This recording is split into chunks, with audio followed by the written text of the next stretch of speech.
Então, boa tarde, meu nome é Jorge Albino.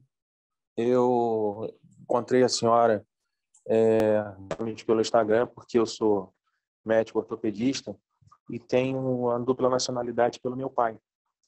Então, eu tinha interesse em fazer justamente essa revalidação lá. Eu tive alguns contatos. Pois não. É que está travando um pouquinho a sua ligação. Está conseguindo me entender agora? Sim. Melhorou?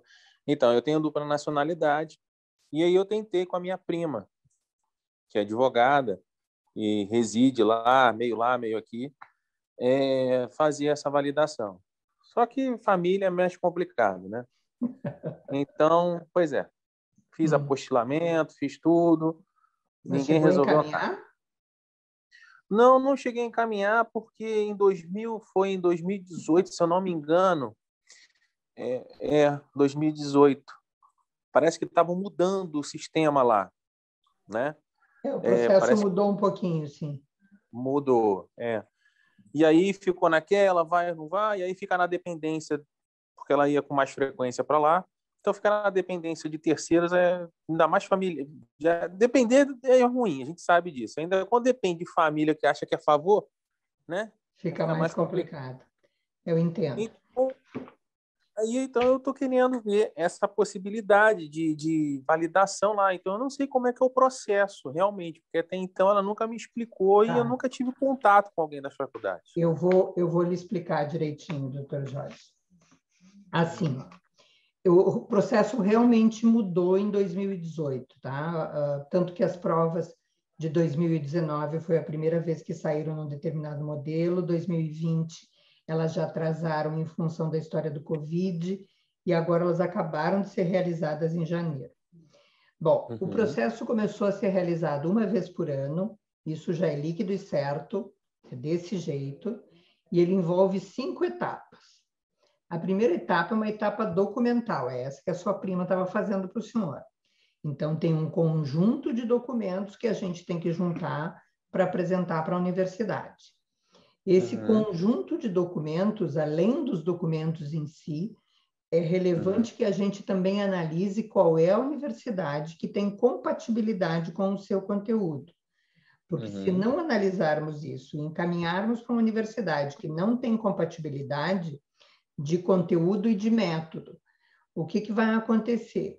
Ou o senhor pode ter um impedimento logo na entrada, quando o senhor apresenta a documentação, aí eles cobram a taxa e só vão lhe dizer depois se o senhor foi aceito para o processo ou não. Tá bem? Ela não falou nada então, disso. essa é a primeira etapa. E certo. Mesmo quando é aceito, se a gente faz, por exemplo, se a gente faz uma candidatura numa universidade, em que o método de ensino é o PBL, por exemplo, e o senhor teve uma formação tradicional, o que vai acontecer quando chegar na época seguinte, que é a fase dos diagnósticos? Eles vão esperar um nível de diagnóstico numa profundidade muito maior do que aquela que o senhor está acostumado a apresentar no método tradicional. Resumo da ópera, a gente acaba tendo ou reprovação ou notas muito baixas no diagnóstico. Então, a gente sempre recomenda que se analise muito bem isso no momento em que se faz o ingresso e a definição de universidade, tá bem? Essa é a primeira fase. A segunda fase, então, é uma dispensa, que é para a prova de línguas. O senhor, sendo cidadão português, tendo feito a formação no Brasil, é só fazer a solicitação de liberação, que não tem problema nenhum, então o senhor não vai fazer essa segunda etapa, que é a prova de línguas.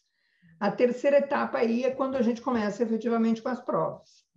Então, essa é uma prova objetiva, uma prova de 120 questões, aborda tudo de medicina, é como se o senhor tivesse acabado de sair, a prova de ingresso para a residência é muito parecida com essa, hoje elas seguem modelos parecidos. Eu diria que o grande desafio dela é tempo, não, além de conhecimento, obviamente, né? Eu jamais poderia fazer essa prova, então é conhecimento e tempo. Então, é tempo porque é uma prova que tem uma tendência a ter questões longas e vai ter um minuto e qualquer coisa para responder cada questão, já que a gente tem 3 horas para fazer 120 questões. E algumas universidades, além de tudo, estão adotando a última meia hora para passar o conteúdo, as respostas para a grade. Então, a gente tem visto muito assim, é uma preparação também psicológica. O profissional tem que se preparar para fazer essa prova. E aí, assim, apesar do senhor ser de nacionalidade portuguesa pelos vínculos paternos, é bastante provável, o senhor não vive aqui, mesmo que tivesse contatos eventuais, não vive aqui, não está acostumado com o dia a dia. Os termos são diferentes, a forma de articular a pergunta é diferente. Então, nós sempre recomendamos, em primeiro lugar, que se responda as questões, que faça a cronometragem, que avalie o tempo que está se vendo e que, principalmente, consiga entender o raciocínio da forma que é feito aqui, porque é um grande desafio o tempo, tá? Então, são 120 questões aqui. Nós oferecemos os materiais das últimas provas, as últimas provas, principalmente, tanto do processo de reconhecimento como do PNA, para que o PNA, o Programa de Ingresso nas Especialidades, né? Que é uma prova hoje muito parecida uma com a outra. Hoje elas seguem o mesmo modelo. E aí, para que o senhor possa ter material para estudar. Desculpa interromper, mas então parece que existem 3 formas de entrar, não é isso? Pela avaliação Não, na verdade, não é 3 formas de entrar, elas são complementares. O senhor tem uma prova, eu devia ter lhe apresentado antes toda, depois as partes. 5 fases, eu lhe disse. Documental, dispensa da prova de português, prova objetiva, estudo de caso e defesa de tese. São essas as 5 fases que o senhor vai passar, independente da sua formação, a não ser que o senhor tenha se formado na UFRJ. Não foi? Não foi, não. Então, pronto. Então, a gente já sabe que tem essas fases.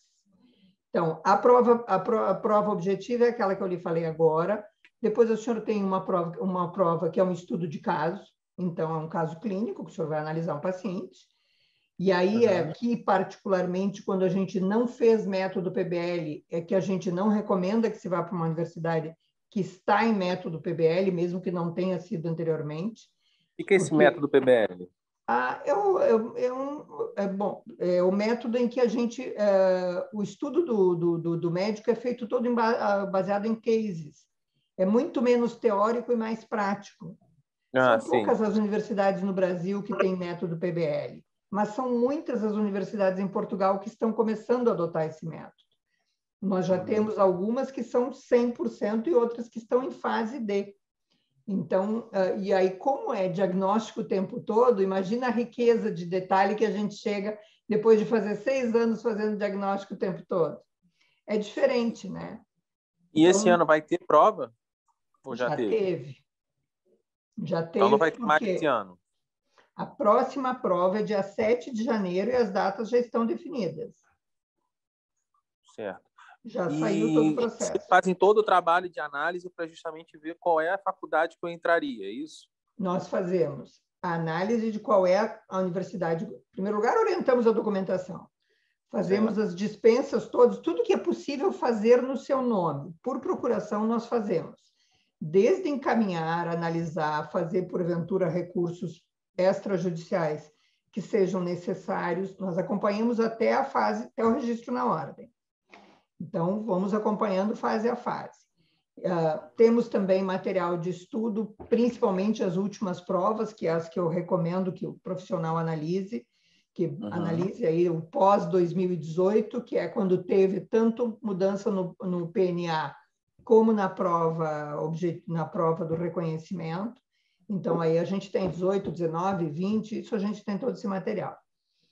E, além disso, nós vamos acompanhando daí fase a fase, como eu lhe disse.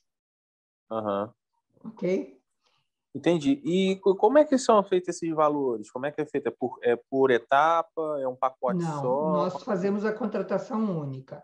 Dificilmente nós nunca tivemos um cliente que paramos no meio do caminho, a não ser quando ele abandona o processo. E tivemos alguns casos eventuais em que o médico abandonou o processo, sim. Temos uma médica que foi fazer na Espanha, porque tinha rodado no objetivo.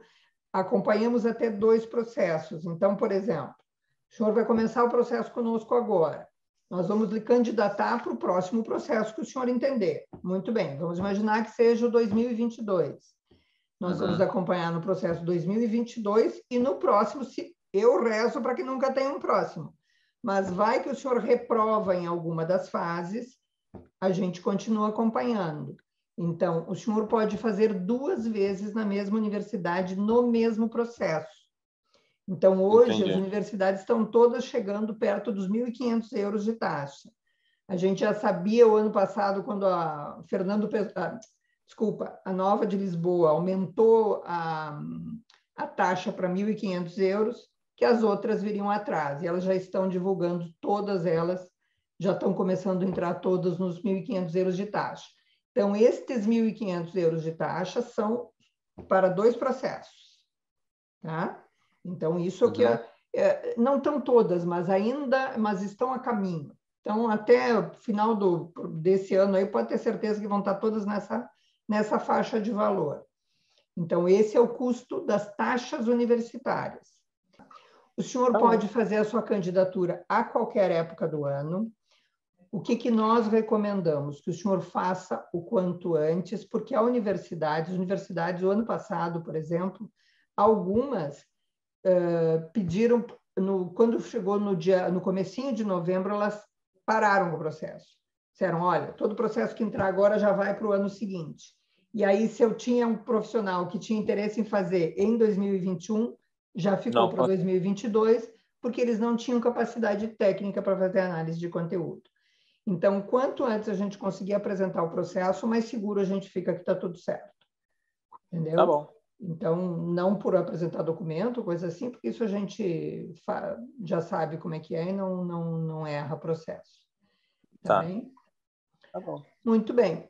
Se o senhor quiser contratar os nossos serviços, o senhor vai poder entrar no mesmo lugar onde o senhor contratou essa consultoria. O senhor tem lá a base de e-mail, e aí o senhor vai dizer assim, olha, já falei com a GCLI, gostaria de contratar a consultoria total ou a consultoria parcial. Pelo que eu vi, o senhor é um cara triocupado, tanto é que já estava delegando para a prima, então é bastante provável que o senhor queira que a gente resolva tudo. Neste caso, é essa que eu lhe apresentei. A pessoa se ofereceu para ajudar. Aí, quando a gente pede para ver como é que está o resultado, acha ruim. E aí fica aquilo, né? Aí é melhor fazer realmente com quem entende, com quem é comprometido, que aí você sabe que não vai ter problema. Muito bem. Estamos à disposição. O senhor é que sabe, quando quiser contratar os nossos serviços, a gente está aqui. Tá bem? Obrigado, Felipe. Muito obrigado. O senhor ficou com alguma outra dúvida? Não, era isso mesmo. Agora a senhora já me falou dos valores mais ou menos como fica, aí eu vou me programar aqui e aí entro em contato. Tá bem. Talvez ainda em julho, né? Estamos no final do mês, em julho, para acertar direitinho. Tá bem. A gente está à disposição. Qualquer coisa, prenda o grito. Tá ok. Tá bem? Muito obrigado. Obrigada e uma boa semana para a senhora. Para a senhora também. Boa semana. Olá, meu nome é Giseli Vivan, sou gestora da Em Portugal Consultoria e a nossa empresa realiza processos de reconhecimento, ingresso e transferências acadêmicas internacionais. Se você chegou até nós, é porque tem interesse em estudar ou reconhecer os seus títulos para trabalhar em Portugal ou na Europa. Para informações gerais, nós colocamos à disposição o nosso site www.emportugalconsultoria.com.br, o blog associado, nossas redes sociais e também o canal do YouTube. Faça já o seu agendamento no site da Em Portugal Consultoria e venha descobrir como nós podemos lhe ajudar a realizar o sonho de morar em Portugal ou na Europa.